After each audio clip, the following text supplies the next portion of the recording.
Welcome to another episode of DD on the Spot. As always, I'm your host, Ryan Johnson. Oh, we got one right there already from us. She's showing it off. So we have Ripped Vixen on the podcast with us. She's coming to us all the way from LA, but most importantly, she's our current guest. Thank you so much for coming on.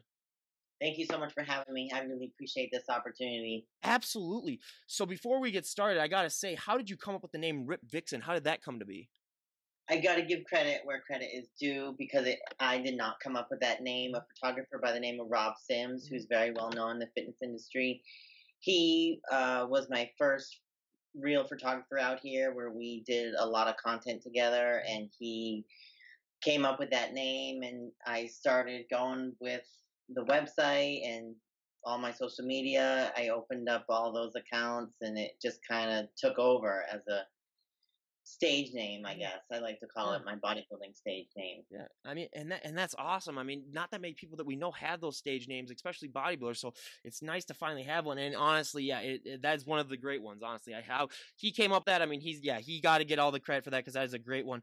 But now I also got to ask. I mean, now everyone cue the really depressing music. What is the weather like right now in LA? Because you're coming to us from LA. It's actually 52 degrees, so it's been colder for LA. Like yesterday, it was like 44 when I went to work yesterday morning. So it's been like mid 40s to low 50s during this cold winter we've been having. Which for LA, I mean, that's basically where everyone has to wear 10 layers of clothing and, 5 layers of pants, just to be able to walk around. But yeah, so we were talking about this a little bit before we started this podcast, but I was a part of that polar vortex that basically destroyed my will to live. I mean, it was negative 37. I'm all the way up in Minnesota, and I have a job at UPS. I'm a supervisor, so my job as a supervisor at the end of the night is to go out with another guy, and we go out and we check all of the trailers in the parking lot to make sure that there aren't any trailers that, have any packages in them, and that all the trailers that said that they showed up are really there. So it took us 45 minutes to do our check that night. I had 5 layers of clothes on, or I had 5 layers of upper body stuff. So I had like 5 layers of jackets, sweaters, and then I had 4 layers of pants, 3 layers of socks, 3 layers of gloves. I mean, it was, and like 3 layers of hats. It was absolutely ridiculous, but I got through that. But I don't want to talk about that too much anymore, just because it is so depressing. and we are reaching, I think Friday the high is going to be like -5 too. So we're getting back to a little bit colder now in Minnesota. I mean, that's going to last us all the way up until March. But now going into your story, I mean, so what really inspired and motivated you to make that change and become a really healthy and fit individual? What was your backstory? I mean, kind of like you, I've played sports my whole entire life. I think I've played every sport out there, especially in college. I played 2 NCAA sports, field hockey and lacrosse. So being a competitive athlete at the age of 4, I was the only girl on my t-ball team. And I played everything in between, like you said, basketball in high school, field hockey all throughout, junior high and high school. So after I graduated from college, there was this huge void in my life because I no longer was competing, and I felt so lost. And at the time, I was in Worcester, Massachusetts, and there was a lot of fitness competitors there. Surprisingly, I mean, it is where Jay Cutler's from. There was one woman who kind of took me under her wing at my gym, and she was competing in figure and had experience, so she kind of put me through some training, and it just kind of unraveled from there, where I did start in bodybuilding, and I did really well. I kind of bounced around a little bit to see where I fit. So after I did a few shows in Massachusetts in bodybuilding, figure had just recently come out, and I'm dating myself here because that was when there was still the one-piece figure suits. So my first actual NPC show was in figure, and I dabbled in that for a while, especially after I moved out here to LA. I was still kind of competing in figure until I just got way too massive, and the judges were like, "You are too muscular for figure." So I was like, I guess I'm going back into bodybuilding then. Oh, and that's awesome because, I mean, so many people, they try all those different divisions. We've had, like bikini competitors where then they get too big and then they got to go into figure, or vice versa, where they just realize, it's too much. This is where one of the reasons why I sort of like those divisions, because you are able to separate, the different types. And if people really want to gain a lot of muscle, I mean, there's different divisions for that. So that's one of the positives. But I always like to say, if you were to walk into a gym with 100 people, there's 100 different ways as to how those people got into shape, whether it comes down to their diet, their nutrition, I mean, how many reps they do, what exercises they do. There's so many little things that add up to the overall package that people end up seeing. Was that difficult for you when you were getting started to sort of realize what worked best for your body? Because I always love to say, if you were to walk up to someone at the gym and say, like, this body part of yours look amazing, what really do you work out for that body part? What works best for them 99% of the time isn't going to work as good for you. Yeah, you're absolutely right. That woman who took me under her wing, she was like a fitness instructor at my gym. So, I would just go to a lot of her classes because she was ripped and buff and super muscular and lean. And so I did just take like a lot of her fitness classes before really started getting heavy into the bodybuilding style of training. My teachers, if you want to call them, were like Ronnie Coleman, just watching his DVDs and how heavy and hard he trained. So it evolved into more of a bodybuilding style as my strength increased.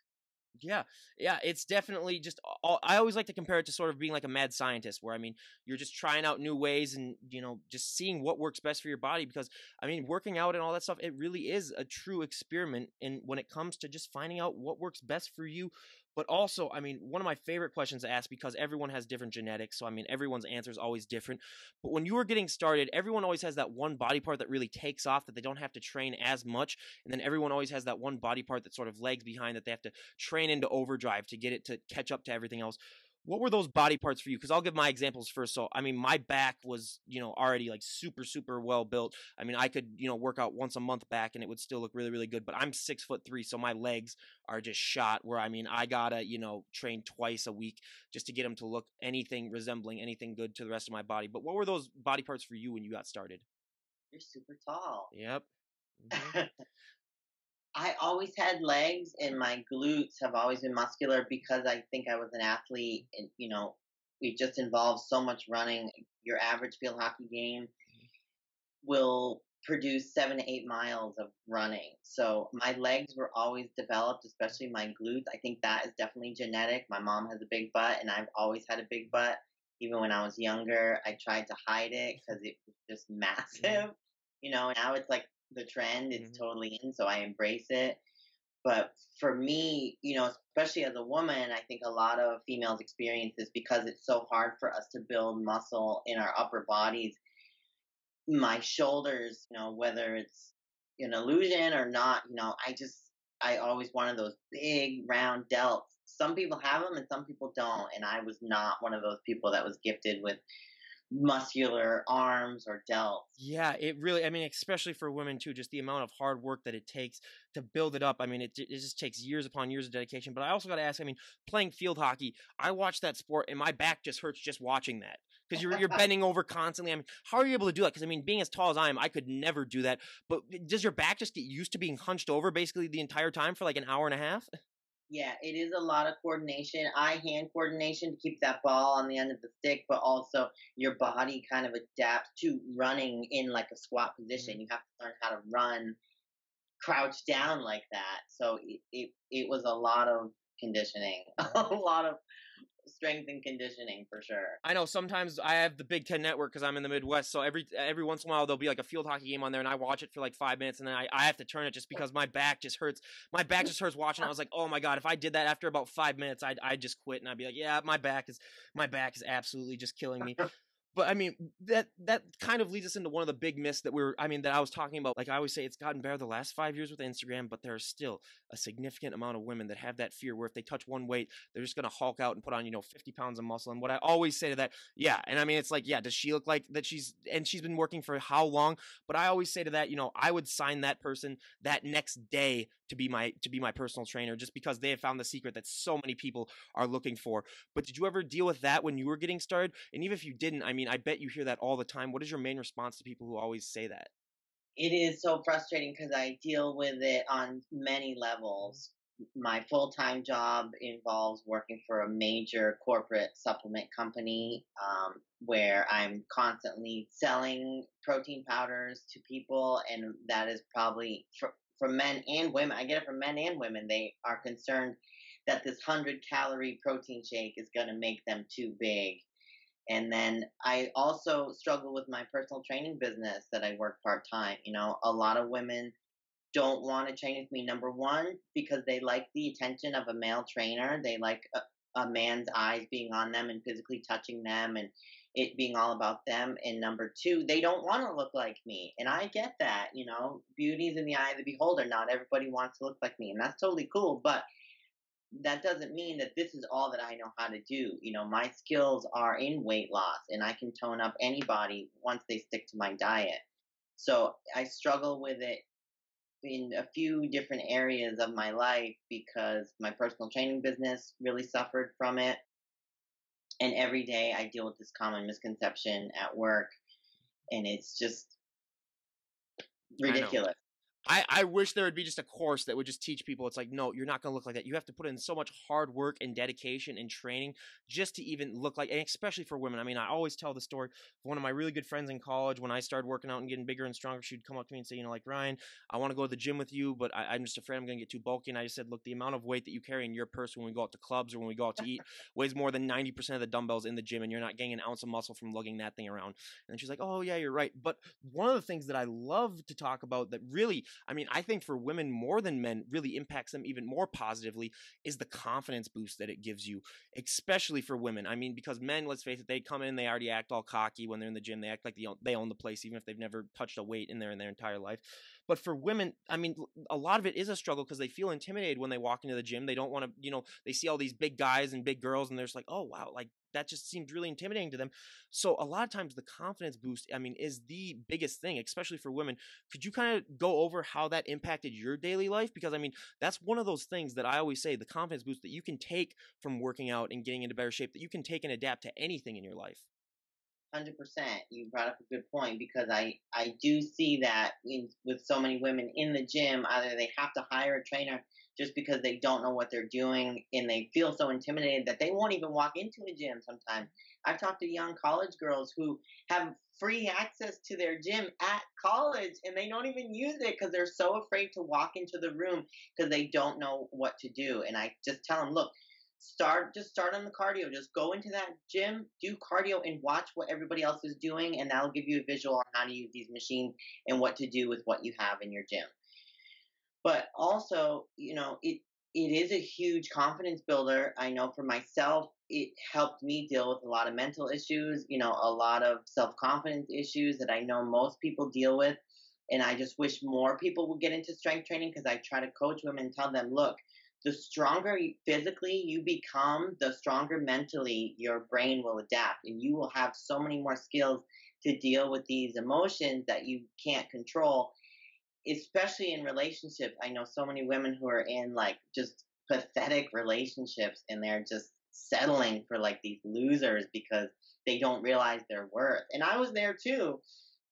But, you know, I had a goal and I had a vision and I dreamed of being an IFBB pro bodybuilder one day. And I was willing to do whatever it took to get there. And so many people limit themselves by not going through these fears and just going through the process. You know, it's a huge growth experience. And I think along with that is going to come growing pains. You just have to forget your fears and just take that step to go into the right direction. I always say, I mean, especially like with my generation, the younger people, I mean, they want it now and they want it yesterday. They're not willing to put in the work and they don't realize that, you know, like, hey, I always compare it to like the difference between being an alcoholic and wanting to lose weight is the difference is if an alcoholic goes one day without drinking, they've already made like super significant progress. Whereas if you work out for one day and you look in the mirror, you're not going to see any change. You're going to just say, oh, okay, I got it. So it's going to take months upon months before you start seeing, you know, like drastic changes. But once you see it, I mean, it is so addictive and it's so positive for you. And I always love to ask as well, at what point in your journey did you decide like, hey, I could really do bodybuilding? How long when you got into lifting weights before you said like, hey, this is something that I want to do? For my first show, I prepped for a year and a half to compete in my first bodybuilding show. So I'm a big fan of patience and giving your body time because, like you said, so many people work out and diet for 2 weeks and they expect to look like a model, and it doesn't work that way. So even I tell my clients like, let's take a year, give yourself a year, like mentally visualize yourself and commit to this program for at least 1 year before you're going to see significant changes. So, you know, like I said, after I graduated from college and I got involved at my job and at the gym, and I took a year and a half before I even stepped foot on stage. Most people won't even take 6 months. They just go right into a show because they don't have that patience. And I know it's because of our society is so used to the technology here and now, instant, Amazon, all of this, but the body doesn't work that way. And that's what I try to tell all my clients. Like, the body is not going to be instant like that. You've got to really be patient with it. Celebrate your victories, push past those setbacks and just keep moving forward, because how you look now is not how you're going to look in 5 years. But if you don't dedicate and focus yourself every day of those 5 years, it's never going to happen. Even now, I've been like 12 years into it, and it's like I see pictures of myself like 2 years ago, and I'm like, wow, I was so small back then. So it's a process where I think you need to give yourself at least 1 to 2 years to really notice significant difference. I cannot tell you the amount of times we've had guests come on, guys and girls, where they say, like, hey, I took like 6 months or 3 months before I decided, like, hey, I should really do a show. But then, after that, they didn't do so well. And then they realized, like, hey, I went way too soon. So you got to, you definitely got to make the time and make sure that you're ready too, because I always say, if you were to poll the general public, I mean, there's a small singular percentage of people that are basically willing to go up on stage and pose in a bikini in front of people. It takes a lot of courage. It takes a lot of, drive and passion. Was that something that you were ever nervous about when you were first getting started in bodybuilding, about, having the courage and the guts to go up there and do that? Or was it something where, like, a lot of the other people that we have on come and say, like, what, it just got to a point where I just had worked my butt off so much that I just wanted to go on stage and show it off? You have some great questions, and this is one too, because I had this major fear of failure, and I would almost self sabotage every time I set myself up for a show.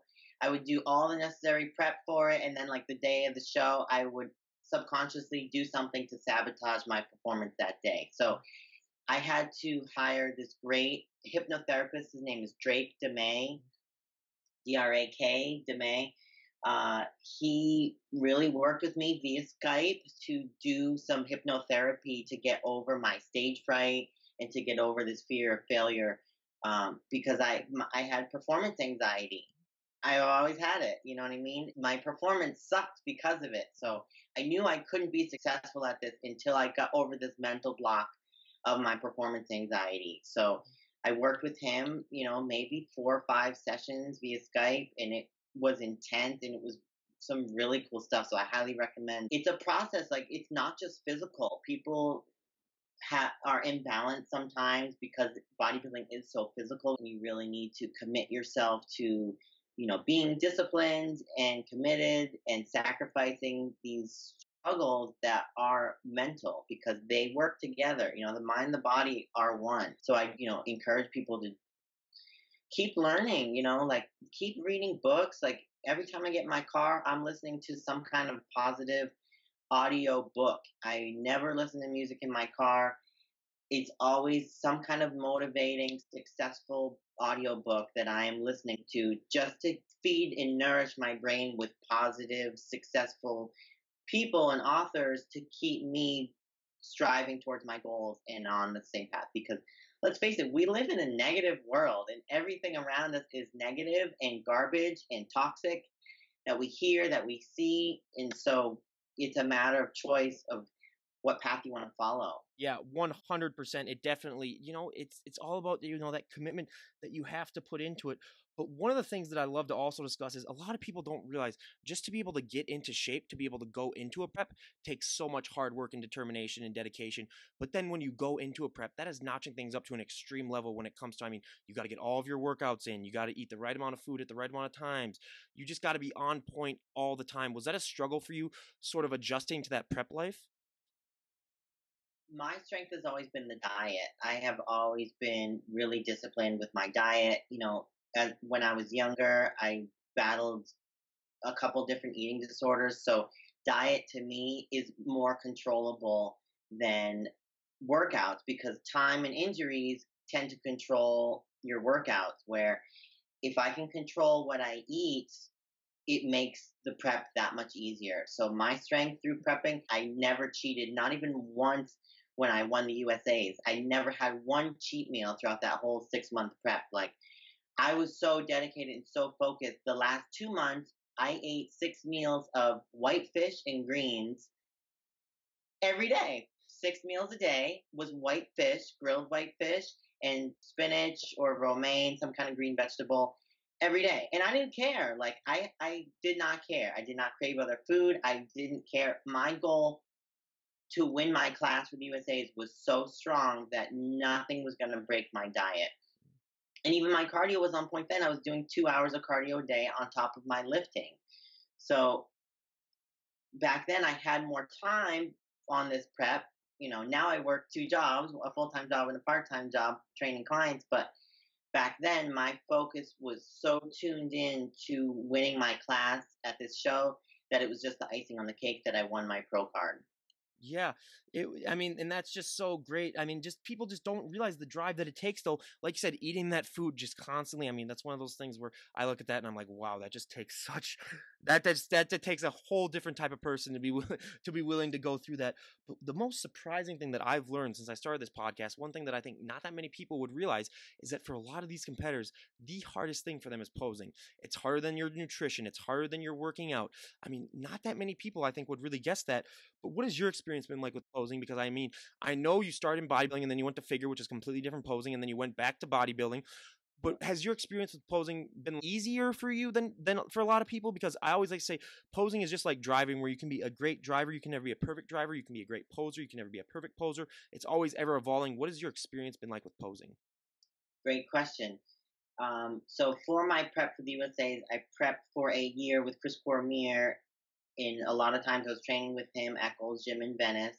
So we did a 4-month off season where I put on as much muscle mass as possible, and then we did a 6-month pre-contest prep for the USA's.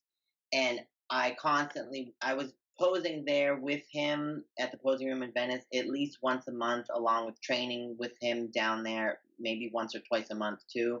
Highly recommend getting a good coach that can work with you hands on. I know a lot of people do the whole Skype thing and will hire big names to teach them posing, but I just don't think the attention is there. Not like it is when somebody is physically there, touching you, moving you, manipulating your body, teaching you how to get muscles to fire. That for me made my posing better. It wasn't until I met up with this yoga teacher that I take yoga classes with local. She is like a professional dancer and choreographer. So we started trading personal training sessions for just kind of dance. I would call it like dancing. She taught me how to be, and I've only had like 4 or 5 classes with her, so I wouldn't even say that I'm still good at it now. But she's teaching me hand movements and things that even posing coaches don't teach you, how to work your hands more like a belly dancer and how to be more fluid with the transitions. That's what I had to kind of explain to her as if I do ever have the opportunity to make my pro debut, I want to look like a pro, and that comes down to posing. I know I can get my body conditioned, but if you're not presenting the muscles in a graceful way, then it doesn't matter what you look like. People are going to remember your posing more than if you had shredded legs or striated glutes. I think, if you can put on a fantastic performance and really keeps the audience engaged, it separates the amateurs from the pros. It really does. So, I have no attempts of competing anytime soon. I'm currently looking for sponsors, so I appreciate this opportunity because maybe somebody will reach out to me and sponsor me for a suit or something, anything at this point, because every little bit helps. But in this off time where, I'm not prepping, I'm still on a diet every single day and I'm still training hard, but this is the time to pose. And I think competitors misunderstand that. They think, oh, I'm doing a show, so I'm going to start posing 3 months prior to the show or a month prior to the show. Let me start practicing my posing. That's not the time to do it. The time to do it is your off time, your off season, when you have the time. It doesn't matter what you look like. You don't have to be in shape to pose. You just need the time and the dedication to get in front of a mirror or get a dance instructor or some kind of teacher to show you how to be more fluid so that you don't look like a robotic bodybuilder up on stage. Because hands down, those are not the people that are going to win shows. It's the people that can tie it all together, the balance, the symmetry, the conditioning, the shape, and the posing and the presentation that's going to make you win your class or win your show or win your pro card. I posted on my Instagram. You can follow me there at Ripped Vixen. But it's more about a dance movement, and it's more about, just moving through space and taking up that area that you have on stage and making the best of it. So it's interesting to kind of go this route when before I've hired professionals to help me with bodybuilding poses. I know how to pose. I can do a bodybuilding pose. I have a lot of experience posing in bodybuilding, but I have no experience with dance and no experience with gracefulness and transition. So that's the missing link because, like I said, there are some great posers out there, but if you can't tie one pose into the other, then it just looks like crap on stage. I couldn't agree with you more on that. I mean, I always love to say if you were to take, the most muscular, the biggest person on the planet, and if they couldn't pose, I mean, it really doesn't matter. They would still lose anyway. But now I always love to ask, what is your favorite pose and what is your least favorite pose to do out of your mandatories? Give you a little bit of history. My least favorite pose, because I sucked at it, was my side chest pose. But Chris Cormier really helped me develop that, and it became my best pose. I became really good at the side chest pose. So, I'd have to say that's probably one of my favorites. But it still doesn't look the best. I think if you ask me, which pose looked the best, I would probably say front double bicep. Everybody looks good from the front. You know what I mean? Everybody knows how to pose from the front.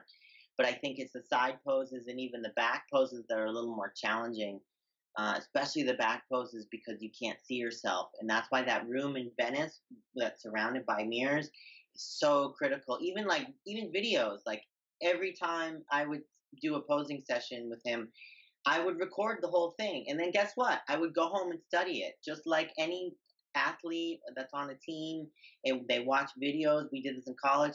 I would go home and watch these videos over and over and over again.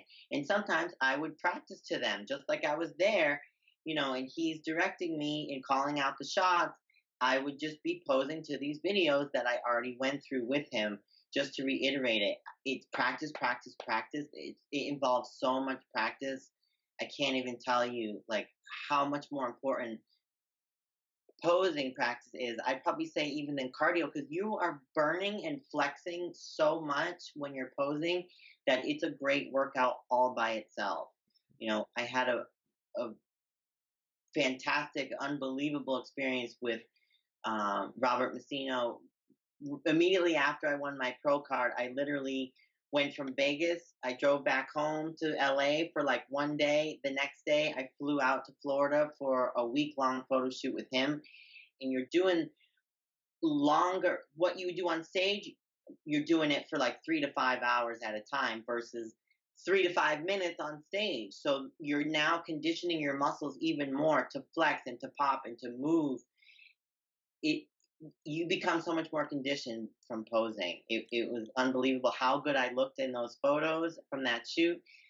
I thought I looked on stage as the USA's. I didn't look good there. I looked good for this shoot, which is awesome, because I love modeling and I have these images and videos forever. And that's probably the best physique I have ever had. And I don't know if I can even get into that kind of shape again. That's my fear. Like, I don't think I can beat that physique that I had when I won the USA's. That's honestly what I'm afraid of. Like, how am I going to beat that? How am I going to get more conditioned than I was there? That is one thing that I do like to ask a lot too, because a lot of people just don't realize that it's for a lot of these competitors. I mean, you are going to have to realize, like, hey, I have to beat, what I was prior. And if I work my butt off and if I did everything that I could for that, how am I going to do it even more? So it definitely is a big struggle that a lot of them deal with. But one of my fun questions that I love to ask, I mean, as you can tell, I'm one of the most pale people you'll ever meet on the planet. The sun reflects off of me, but it's not like the cool, sexy vampire way. It's like one of those where it like melts people's faces like Indiana Jones when they open the ark at the end. But I always love to ask because we have so many people on here that, I mean, just get tan when they get that tan on, and I've never been tan a day in my life. What is that feeling like for you when you get that tan on and you see, like everyone always talks about, you see muscles pop out that you never even knew that you had. I mean, everything really seems to, stick out. What is that feeling like for you when you get that tan? I'm a little different candidate, and I'm not knocking any tans. And the competitors look great when they tan. I hate it. I hate tan. So I actually use more of a makeup. This sounds crazy, but for me, because I have acne prone skin, I have a lot of acne scars, like all over my back, on my chest. So the tan makes those scars appear darker. So for me, tanning does not work well at all. This concealer makeup that I use that is meant for the body, it works like a charm for me because it conceals these scars that I have and it stays on. Uh, it doesn't smell. I cannot stand chemicals. I have a super sensitive nose, so I can't be around like fragrance. Perfumes make my throat hurt. Like my body is so clean that any kind of chemical fragrance, I have like an allergic reaction to. Like my throat starts hurting real bad. I feel it in my ears. And so I just can't stand the chemical smell of these tan. Like I said, I'm not knocking it because all competitors look great with their tan on, and it works for them, and that's great. But for me, I've always been a different candidate because my acne prone skin. I have scars all over my body, and so that for me is a huge concern. Obviously, getting up on stage wearing nearly nothing, so I have to use. Sally Hansen makes it actually. It's this amazing like coverage. It's meant for like women who have varicose veins on their legs. It's just like a tube. It looks like lotion. I guess women use it for their varicose veins on their legs. I use it on my whole body and it's super easy to apply. It doesn't smell, it doesn't rub off. You can even put oil on top of it and rub oil into it. I've done that too many times.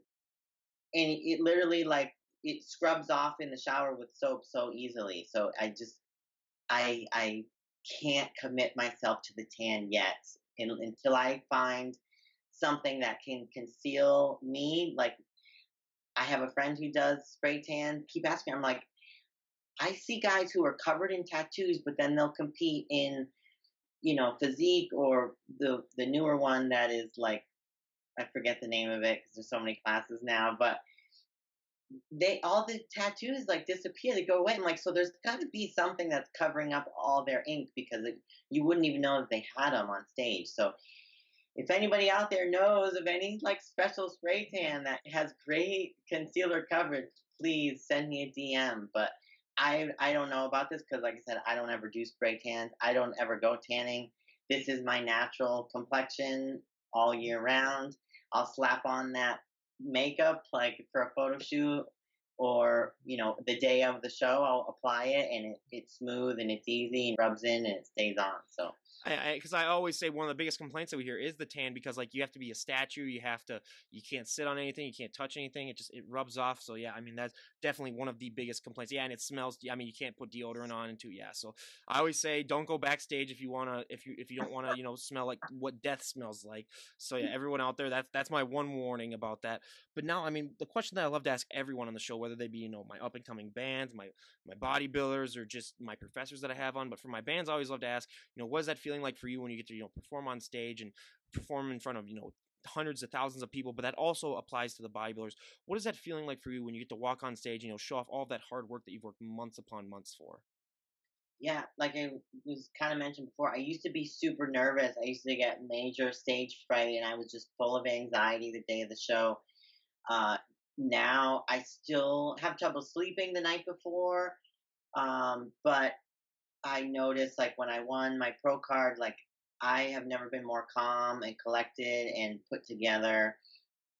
I just knew that I worked my butt off. I knew nobody outworked me. Like when you show up to your show and you know that you did everything you could, but that nobody worked harder than you, like you already won when you got there. And that was kind of my experience at the USA's where I knew I was going to win my class before I even saw anybody in it just because I was prepared. And my motto in life has always been fail to prepare, prepare to fail. And I was 100% prepared and I did everything that I needed to do to successfully win that show.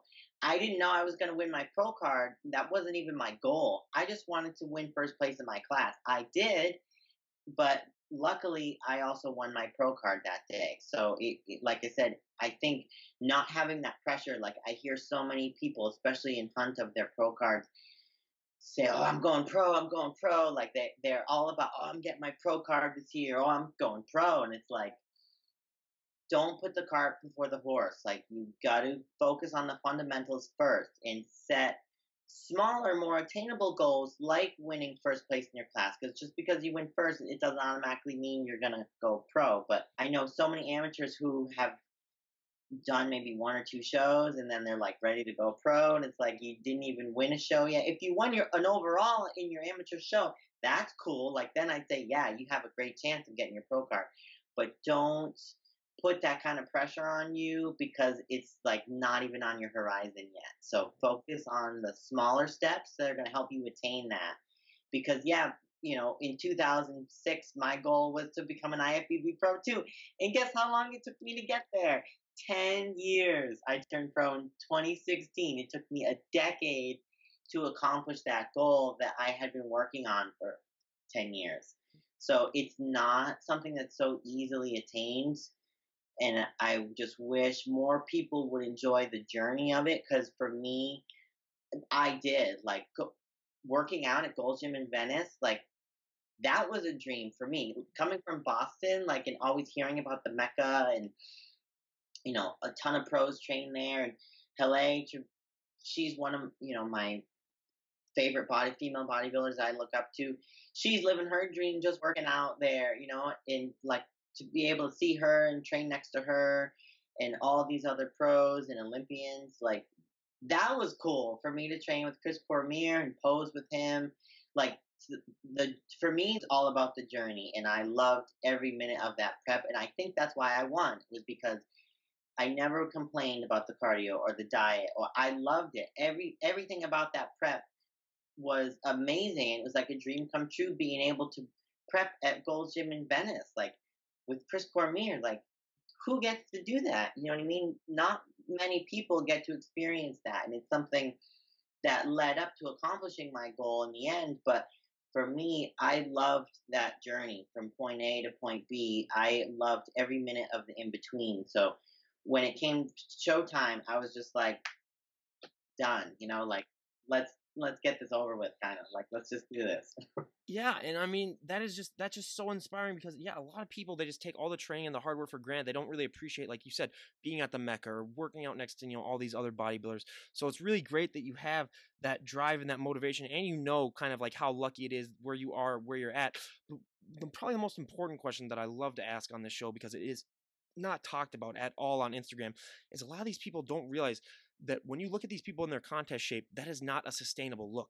You are not going to be able to look that way 365 days out of the year. I mean, we've had stories upon stories of people who compete and they think that at the very beginning, and then they realize, later on, like, hey, it's not possible, and they get depressed and they get anxious because they're gaining weight.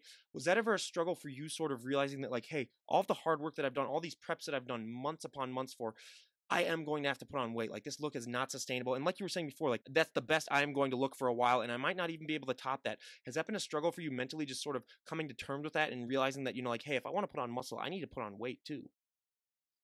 I was the opposite of most women because a lot of my female clients deal with this too. And that's what prevents them from putting on muscle, because they are so fearful of getting fat and gaining weight that we will never gain muscle and accomplish their goals. And I've seen men the same way too. They are so fearful of losing their abs, just going to like pool parties out here and whatnot. Like they won't get fat and put on the weight.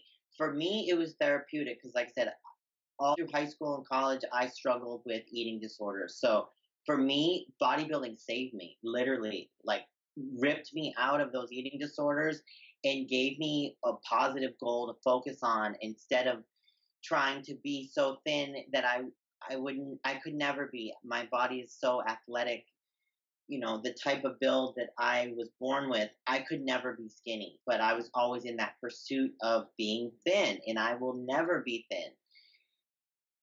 I had to realize that in order to take that step to make a change mentally and say, okay, this is what I was born with, this is what I was blessed with, so let me go with it. Let me see what kind of potential my body really has to be an athlete. And so I embraced the weight gain. And every year, like as soon as I came off that prep, I would purposely gain 40 to 50, sometimes 60 pounds every winter. Back home, it was easy because like you're always in a hoodie, you're in big clothes. Nobody cared back home.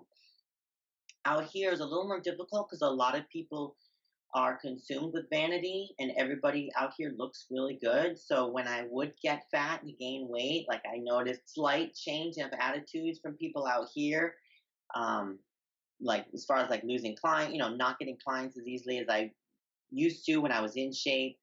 But I didn't care. Honestly, like I embraced gaining weight. Like every winter, I knew I was gonna gain at least 40 pounds. Just so maybe I could gain like 5 extra pounds of muscles on my shoulders. Like that would be nice to get like maybe 2 or 3 extra pounds on my upper body. Like that was my goal was okay, let's really maximize this winter and off season, pack on the pounds, eat healthily, but a lot more obviously than what I would in a normal prep, and train a lot harder and heavier than I would in a prep, and try to transform my body because I always felt like when I used to compete like every summer, because back home there was only like one show a year in Boston. There's out here in LA, there's like a show every month. So I knew I had to maximize that winter to really gain as much weight as possible in hopes of maybe gaining 5 pounds of muscle, which is very hard to do as a woman and being natural. It's not easy, number one. But number two, I think because you are a woman, there's this, stereotype that you always have to be thin and look lean and be in shape all the time, which you'll never get any growth with that attitude. You will never change your body and transform your body like an artist does when they go all out, get fat with no fear, pack it on. I have two separate sets of wardrobes because some shoes and some clothes only fit me in my off season, and then I have all my smaller sizes that only fit me when I'm in season or in the summertime. It's that serious where you have to be willing and able and committed to drastically changing your body. Like last year, I lost 20 pounds last year just for fun, because again, I had gone through that transformation. I had hired Dave Palumbo in 2017 to do a full blown bulk off season diet. Again, I wanted to gain as much weight as possible. He's huge. So I hired him to try to really maximize my gains and just get as big as I possibly could. And I did. And so last year was just focused on, okay, let's chisel away that fat that I gained in my off season with him. Let's diet as if I was going to do a show to see, number one, if I could really do a prep working 2 jobs. That was my main goal. I was like, I want to be able to see if I can really diet, do the cardio and the training, working 2 jobs as busy as I am. And I was shocked that I successfully did it. I did a 3 to 4 month prep diet where I did, progress photos. You can see those transformations on my Instagram. I did the diet. I did my cardio. I did everything I possibly would for a show. I did it in a 3 month prep on my own just for fun. And in the end, I ended up losing 20 pounds. And again, I look different. So I feel like if you want to just stay the same and look exactly the same and keep losing muscle, then keep doing what you're doing, which is, being so scared to eat any carbs or any sugars or any fats or anything bad. They'll never consume like anything bad that would be considered unhealthy.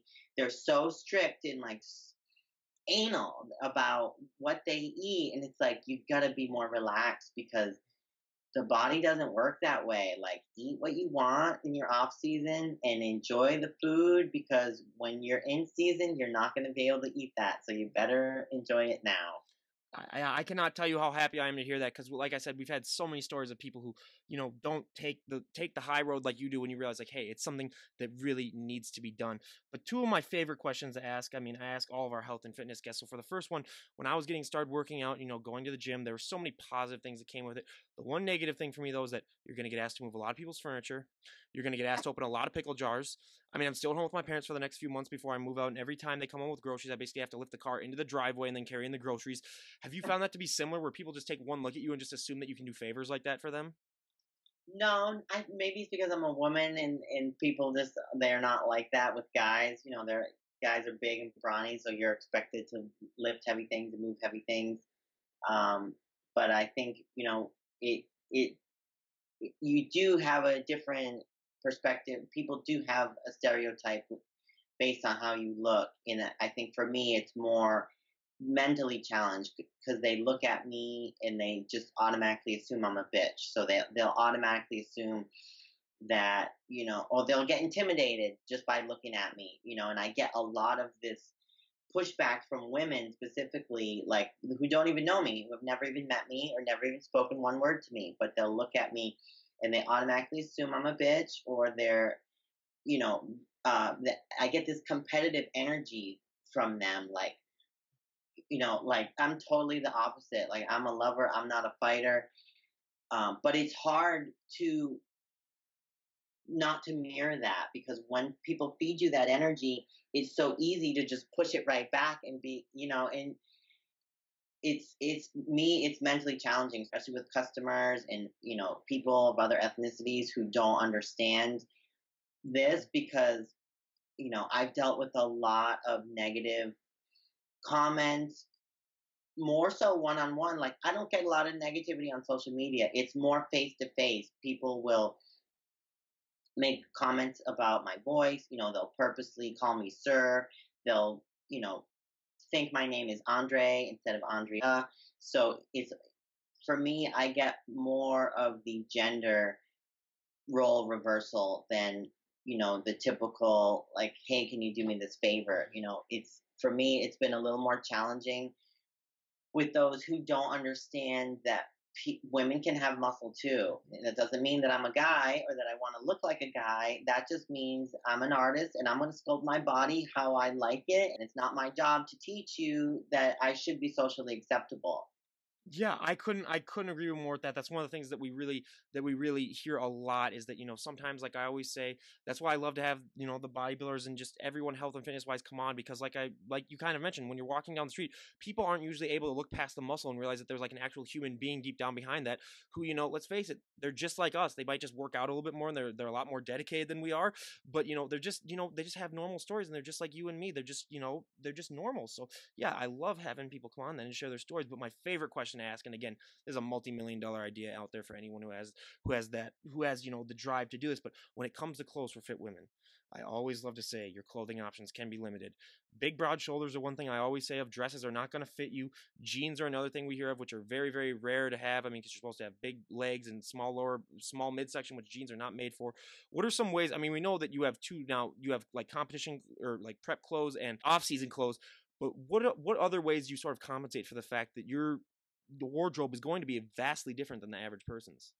I got to rant about this one. Will somebody Yep. please make a bra that fits me? Please. Will some woman make a bra to fit bodybuilders? Because do you realize, like, this is 48 to 52 inches around, depending on what season I'm in.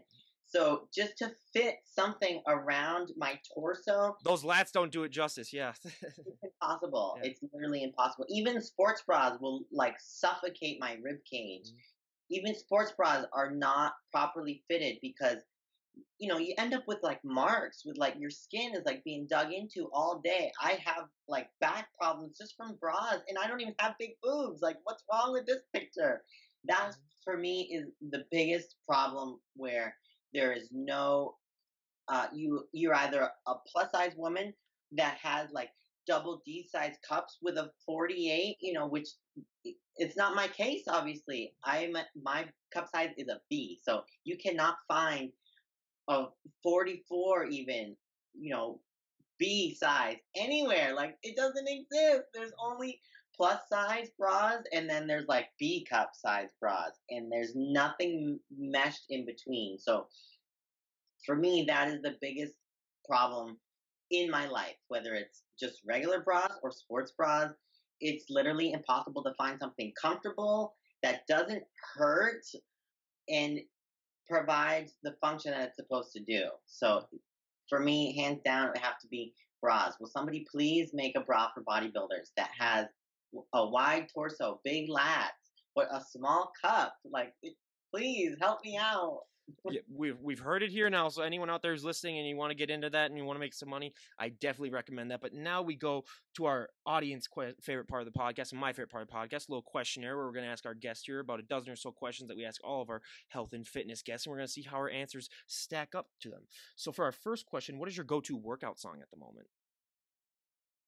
I'm a big fan of watching music videos, so I would have to say if you haven't seen Kanye West's video for Fade, you you got to see it because it's smoking hot. I Yeah. love that model, and I want to look like her. Yeah. She's got a nice, tight little body, and it's a jamming song, so that's probably my go-to song slash video. Yeah, well, everyone, I definitely recommend that you go check that out. But now, out of all the celebrities on the planet, if you could work out with any celebrity, who would it be? My celebrity would probably be Dorian Yates. I've had the opportunity to meet him. I went to one of his seminars that he was teaching at Gold's Gym in Venice, but I haven't had the opportunity to train with him yet. He does offer his HIT training to personal trainers to get certified by him, and he will train you and go through a week of training, which one of my friend Chad has done. And it was a great experience from what I've heard. But I would love to train with him or get trained by him. Yeah, that would be great. I mean, I would probably just do like Arnold, just because it's Arnold. But yeah, Dorian Yates would definitely be a great one as well. But now, if out of all the celebrities on the planet, if you could train any celebrity, who would it be? I've actually trained a few celebrities out here. I was blessed enough. I was very fortunate to be at the right place at the right time where, so there are a lot of celebrities out here that train at these local gyms. So I have been fortunate to train a couple of them. One of my favorites was probably Caesar Milan. Mm. I worked with him. I'm a huge dog lover. I got Yep. to take my dog up to his ranch a couple times. Um, but maybe probably Pink. I'm a big fan of her too, and I know she works really hard, and she's really into acrobatics, which is kind of on the same lines as like the yoga and whatnot. So I know she's wicked strong. That would be probably a lot of fun. There we go. We heard the Boston in her when she said "wicked strong." So everyone, yeah, just to prove that she's from Massachusetts. But now, I always love to ask, what is one item that you always need to have in your fridge? Apple cider vinegar. Now that is a unique answer. Usually we only get like your egg whites or your chicken, but yeah. So apple cider vinegar. That's actually the first time that is on. So I'm marking that one down. But Right. now, out of all of the people that follow you on Instagram, what would you say would be the most surprising thing that they would learn about you if they met you in person? Uh, I'm a strong Catholic. I have a very strong faith, and always working on developing my relationship with God. I think it's a huge part of being whole as a person. Um, I think it's neglected in a lot of people's lives, and I feel like that they're trying to fill this void or something is missing in their life when if they had some kind of faith or religion that they were involved in, I think they'd be a much more complete person. Yeah, I totally agree with that too, as well. But now, out of all, if you had the all-knowing power to do something or to change anything about the sport of bodybuilding, what would be the one thing that you would want to see change most? Um, Probably the posing Yeah. for sure. What would you want to see change about the posing? Improve, definitely improve the posing. Like we talked about before, get into the dance movement and the choreography more than just it's not just Mhm. you know Yeah. it's not that it's more about the grace and the presentation and the transitions that make real bodybuilders. Mhm. I don't care how much you can lift, I don't care what you look like, I don't care if you're tan or not. Like, can you entertain me? Can you keep my attention? That's what's missing in bodybuilding right now. There's no demand for attention. Mhm. It's highly saturated with beautiful bodies, but what's going to make me look at that competitor the whole entire show versus the other 15 that are on stage? I want to be totally engrossed and focused on you because your posing is magnificent and I can't stop watching you. Yeah, I couldn't agree more with that. That is definitely one thing that I want to see, because if everyone, just does the same posing all the time, you're really gonna have to have a completely different physique to have someone really like catch someone else's mind. Otherwise, it's just gonna be, like the same random routine like what you were talking about. But now, what was the last TV show that you binge watched? long time ago, I was binge watching Nurse Jackie. Wow. That dates you horribly. I know. No, That's, yeah, that's how much I watch yeah. TV. I've never seen that, but I've heard stories about it, or I've heard that a lot of people mention it. So yeah, but that is definitely the first time that we've heard that. But now, what is your favorite TV show of all time? Frasier. Frasier. Yep. Very.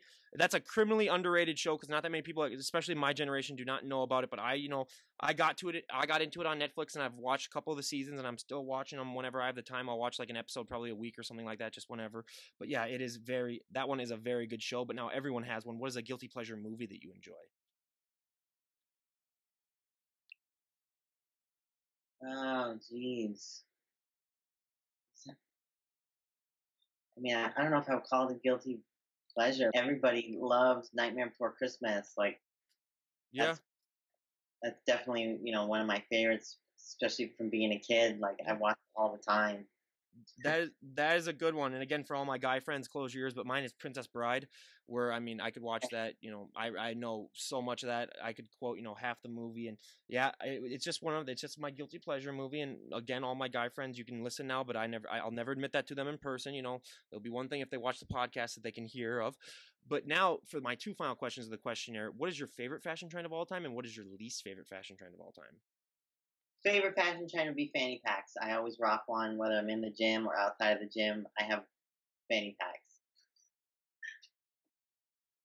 Least fashion trend would be those people who cut their t-shirts and leave them hanging open. What are those called? I don't know, but Yeah, I don't know what those are called I either. wish they would ban them. They cut them into like these small string t-shirts, and it's not appealing at all.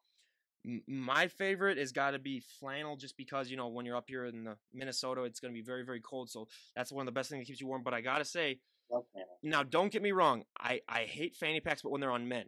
Women can rock fanny packs, so don't get me wrong on that. But I always say my dad ruined them in the late '90s when I see all these old photos of him in a fanny pack. Where I was like, no, that doesn't work. So Well, I know they're making a slight comeback now. So I could say if this podcast can do anything, it's to stop the spread of fanny packs on guys. Girls, like I said, girls can rock them however they want. But with guys, it's like sometimes you're like, okay, let it go. I mean, then there are always going to be guys that are going to wear them like Hulk Hogan, but that's just because everyone's afraid to just tell them like Hulk, you don't look good in that. Just take it off. But yeah, so fanny packs. But again, women can rock those. But now for our last question, the questionnaire: if you could go back in time and talk to the 18-year-old version of yourself, what would be the best piece of advice you would give her? shit. Stop drinking. Yeah. Stop partying. Stop doing the drugs. That's exactly what I would say. Yep, Um, that's a good one. I had a little different experience, and not many people know this. I don't even think my own mother or sister know this. But long story short, my sister and I used to look like identical twins when we were young, Oh, yep. and people would always ask us if we were twins. And she's 6 years older than me, so when I was living at home, obviously with my mom, and she was away in college, she had left her ID somewhere. So whoever found it just was nice enough to mail it back to the house. When I opened it up, I was like, I have her ID, and she's 21. Like I was like 15. Like Yeah. jackpot. You know what I mean? Like so. I was using her ID, like going to bars, going to clubs out of state, like Connecticut, Rhode Island, Massachusetts too.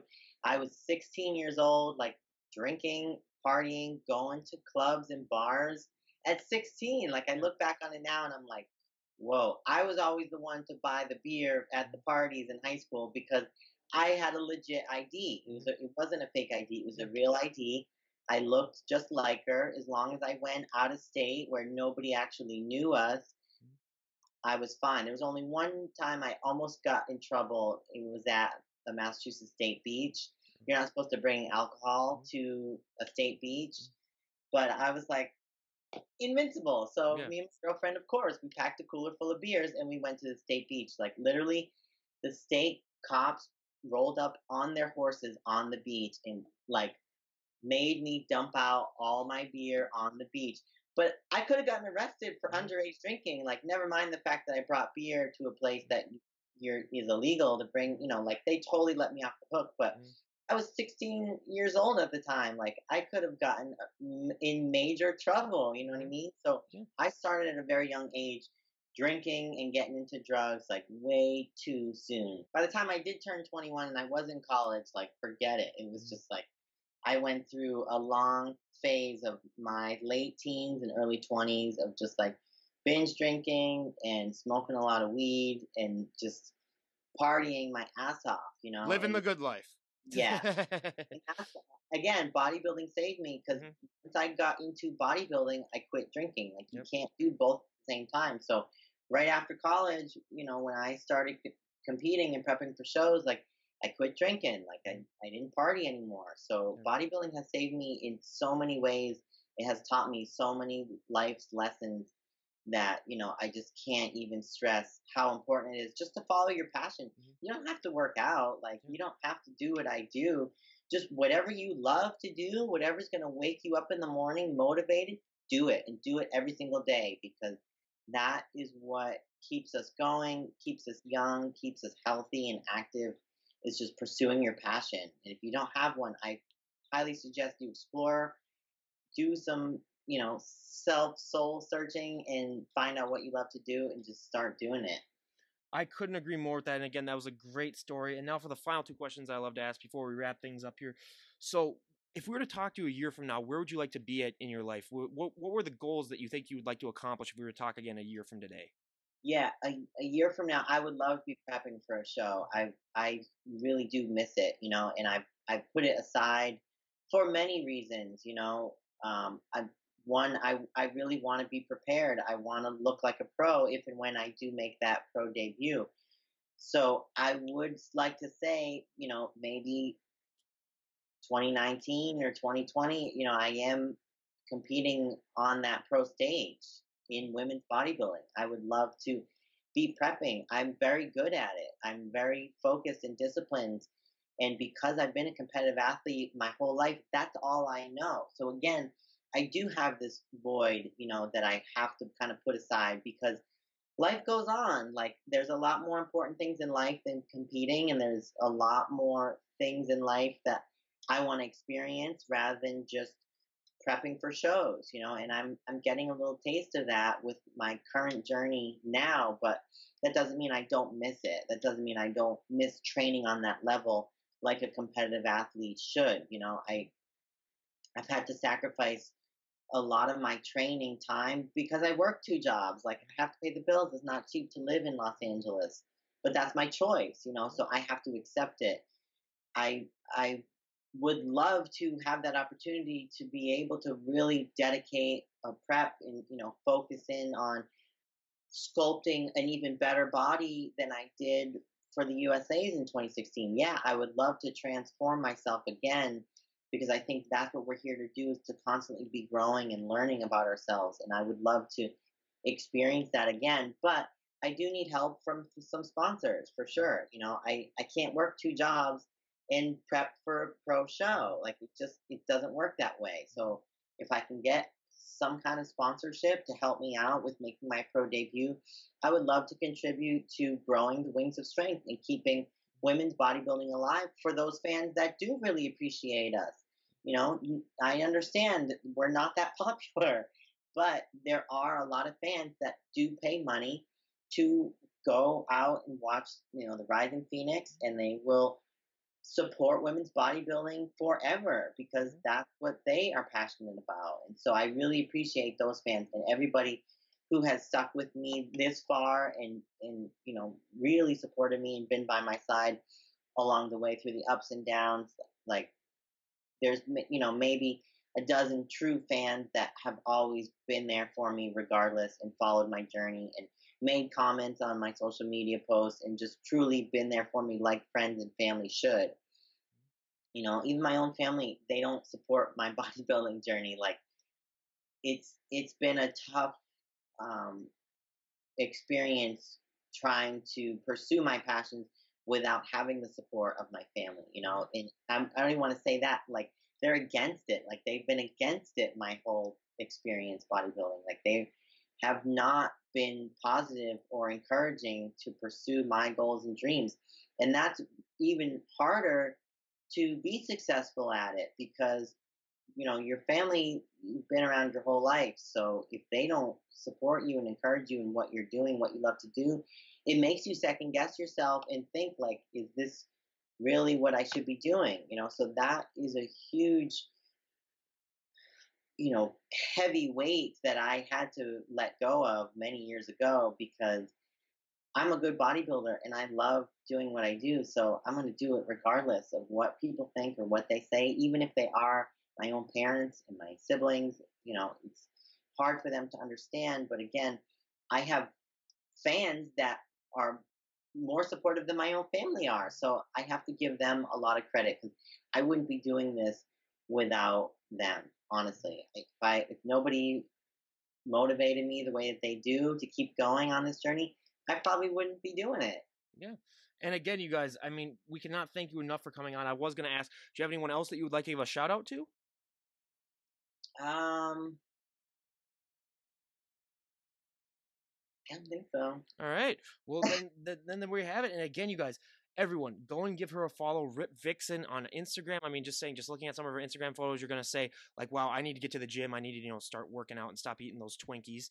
But again, you guys, you can go and follow on other ways. I mean, I'll leave all of her info down there below, and if you want to see more of it, I definitely highly recommend you go and check her out. And again, we cannot thank you enough for coming on the show. It was great talking to you. And it was great hearing about your journey. And honestly, we wish you nothing but the best. And if any sponsors are out there, definitely look into her because I mean, just looking at her, I mean, yeah, she could definitely compete, tomorrow. But again, you guys, go and give her a follow. I highly recommend it. And this is Ryan Johnson, DD on the spot, signing out. Have a great day, everyone.